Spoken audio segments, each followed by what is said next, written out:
ito, Kuya Kim, ha, Mami Su. Nakakamiss din syempre magkaroon ng baon. Naku, etong bibida natin pa at pwedeng pangbaon. By the looks, tasty na pero kapag natikman na, may ibubuga pa ang lasa. Yan ang buena manong inalam ni Katrina Son.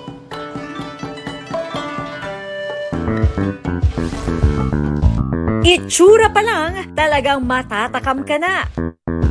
Sa labas, ay candy ang hugis nitong parang isda. Sa loob naman, siksik ang filling.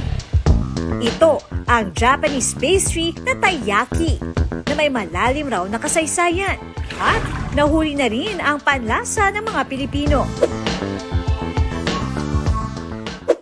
No need to fly sa Japan para matikman ang street food na taiyaki. Dahil sa Santa Maria, Bulacan, makakabili ng taiyaki sa cafe at food truck na ito.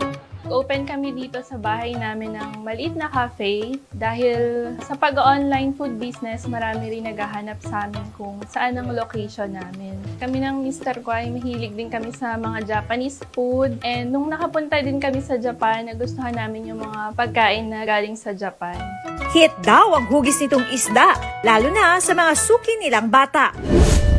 Sinasabing sa Meiji era o 1800s na imbento ang taiyaki.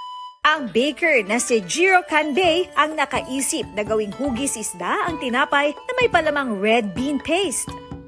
He was challenged to sell imagawayaki, and then he wanted to make something special.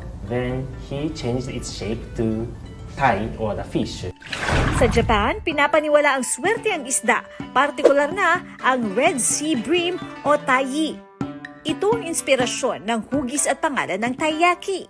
Dahil may kamahalan ng Red Sea Bream, nais daw ng baker na matikman din ng nakararami ang taiyaki sa mas murang halaga at swertihin din. In Japan, there are a lot of street food or pastries, but taiyaki is something special because most of them are salty, but taiyaki is something sweet, like dessert. Dapat alam mo na may paniniwala raw ang mga Hapon na kung anong parte ng taiyaki ang unang kakainin, ay refleksyon umano ito ng personalidad ng isang tao.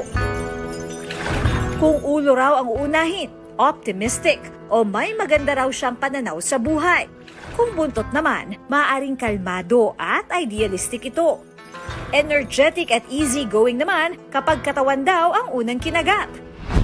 Ang food truck ni Rhea talaga namang binabalik-balikan. Aabot daw sa halos 500 piraso ng taiyaki ang kanilang naibebenta kada araw. Bukod sa tradisyonal na monggo, nagbebenta rin sila ng fillings na chocolate, custard, spicy crab at ham and cheese. Araw-araw pupunta kami rito Ang pakasarap, hindi siya ganong matamis, sakto lang. Pambata yung lasa. Tsaka affordable naman. Masarap po siya i-partner din sa kape. Kakaiba man ang itsura, panalo naman ang lasa.